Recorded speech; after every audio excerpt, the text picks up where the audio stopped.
Šiandien turime svarbių naujienų iš Sunumio krypties. Rusijai skubiai reikėjo naujoviškos taktikos, kad turėtų bent menkiausią šansą pralaužti Ukrainos gynybą. Tačiau, kai Rusijos šturmo daliniai tą pačią klaidą pakartojo 6 kartus iš eilės, jų avantiūros pasekmės greitai tapo pražūtingos. Rusija vis labiau praranda viltį, nes įprasti puolimai šiame rajone žlunga, o jos pajėgos nesugeba prasiveržti į miško juostą ar užgniaužti Ukrainos dronų operatorių. Vietovė šį sektorių pavertė mirtinu spąstu, nes ukrainiečiai kontroliuoja mišką, o Rusijos šturmo grupės priverstos kirsti atviras laukus, visiškai atvirai dronų ir artilerijos ugniai. Ukrainos pajėgos išlaikė visišką ugnies kontrolę prieigose, smogdamos priešui gerokai anksčiau, nei šis pasiekdavo medžių liniją. Šie nuolatiniai frontaliniai puolimai sukelia didžiulius gyvosios jėgos nuostolius ir visiškai sustabdo puolimą, todėl Rusijos vadams tenka atsisakyti nuspėjamų atakų ir ieškoti paslėpto infiltravimosi kelio. Planas buvo pakartoti Rusijos infiltravimosi į Sudžą sėkmę per Ukrainos reidą, kai Rusijos kariai pasinaudojo vamzdynų kaip priedanga, kad apeitų Ukrainos pozicijas. Dabar Rusijos pajėgos bandė vėl nustebinti ukrainiečius, pasinaudodamos Uringo, Pomari, Užhorodo dujotiekiu. Rusijos šturmo grupės vamzdynų sistema įveikė 17 km, eidamos per kolektoriaus šachtą Rusijos teritorijoje.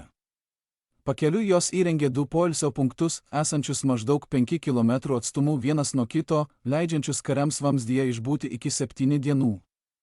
Tačiau judėti vamzdyje nepatogu, nes jo aukštis siekia tik 140 cm, todėl rusai priversti šliaužti susilenkę. Ukrainos pusėje taip pat buvo paruošta keletas angų. Vienos jų tarnavo kaip masalai dėmesiui nukreipti, o kitos buvo numatytos kaip išėjimo taškai šturmo komandoms. Pirmasis šturmas prasidėjo auštant į pietus nuo Jablonivkos, kur Rusijos pėstininkai surengė koordinuotą ataką, dalis karių išlindo iš dujotiekio, o kiti judėjo per netoliese esančias medžių juostas. Ukrainos dronų operatoriai greitai aptiko judėjimą ir nukreipė FPV dronų smūgius į šturmo grupės, dar prieš joms išsisklaidant ar pasislėpus miškuose. Dėl Ukrainos dronų kryžminės ugnies Rusijos pajėgos buvo sunaikintos. Nepaisant nesėkmingo pirmojo šturmo, Rusijos pajėgos į operaciją metė dar didesnį būrį. Nuolat stebėdami visus žinomus ir įtariamus išėjimo taškus, Ukrainos kariai galėjo iš karto nukreipti FPV dronus ir artileriją į naują šturmo bangą, vos tik 15 Rusijos karių išlindo iš vamzdžio. Ataka buvo greitai sustabdyta, o dronų operatoriai vėliau likusią pėstininkų grupę sunaikino numesdami granatas, nes šie neturėjo kur pasislėpti. Per šį susirėmimą per 30 minučių žuvo 44 Rusijos kariai ir šturmas buvo visiškai sustabdytas. Kito bandymo metu į šiaurę nuo Novasicho 6 Rusijos kariai judėjo dujotiekiu. Nors įsiskverbimo grupė buvo sumažinta, kad būtų sunkiau aptikti, Ukrainos dronai su termovizorinėmis kameromis juos pastebėjo dar prieš jiems visiškai priartėjant prie gynybos linijos.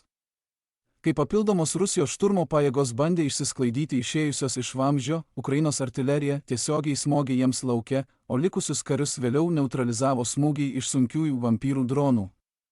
Geolokuota filmuota medžiaga iš atskiro šturmo parodė, kaip Rusijos kariai išlenda iš to paties vamzdžio į pietvakarius nuo Jablonkos kaimo. Šį kartą Rusijos pajėgos taip pat surengė diversinę ataką, naudodamos motociklus ir visureigius iš Rusijos kontroliuojamos teritorijos. Diversija nesugebėjo atitraukti Ukrainos gynėjų dėmesio, nes dronų stebėjimas jau laukė išėjimų iš vamzdžio ir atsisakė perkelti resursus, todėl buvo nužudyti mažiausiai 35 Rusijos kariai, dar 17 sužeista, sunaikinti 3 motociklai ir 4 visureigiai. Per kitą puolimą 29 Rusijos kariai neracionaliai vėl bandė tą pačią taktiką. Šį kartą Ukrainos kariai pasiuntė savo 4 propelerių dronų būrį, kad sunaikintų visą grupę dar prieš jiems pasiekiant fronto liniją. Iš viso Rusijos pajėgos per vienas mėnesį 5 kartus bandė įvairias to paties dujotiekio įsiskverbimo taktikos variacijas, kiekvieną puolimą pradėdamos mažiau nei po savaitės nuo ankstesniojo. Tuo metu netikėtumo elementas buvo visiškai prarastas, nes ukrainiečiams nebereikėjo patruliuoti didelių teritorijų, jie turėjo stebėti tik žinomus dujotiekio išėjimus. Apskritai, Rusijos dujotiekio strategija žlugo, o rusų užsispyrimas pavertė ją katastrofišku fiasko vėl ir vėl. Rusai prarado bet kokį netikėtumo pranašumą ir atsidūrė pražūtingame mėsmalėje, nuolat puldami tuo pačiu dujotiekiu ir tiesiogiai patekdami į paruoštą ukrainiečių kryžminę ugnį. Nepaisant augančių nuostolių, Rusijos vadovybė vėl ir vėl siuntė naujas bangas, visiškai ignoruodama, kad ukrainiečiai jau buvo visiškai prisitaikę prie jų taktikos.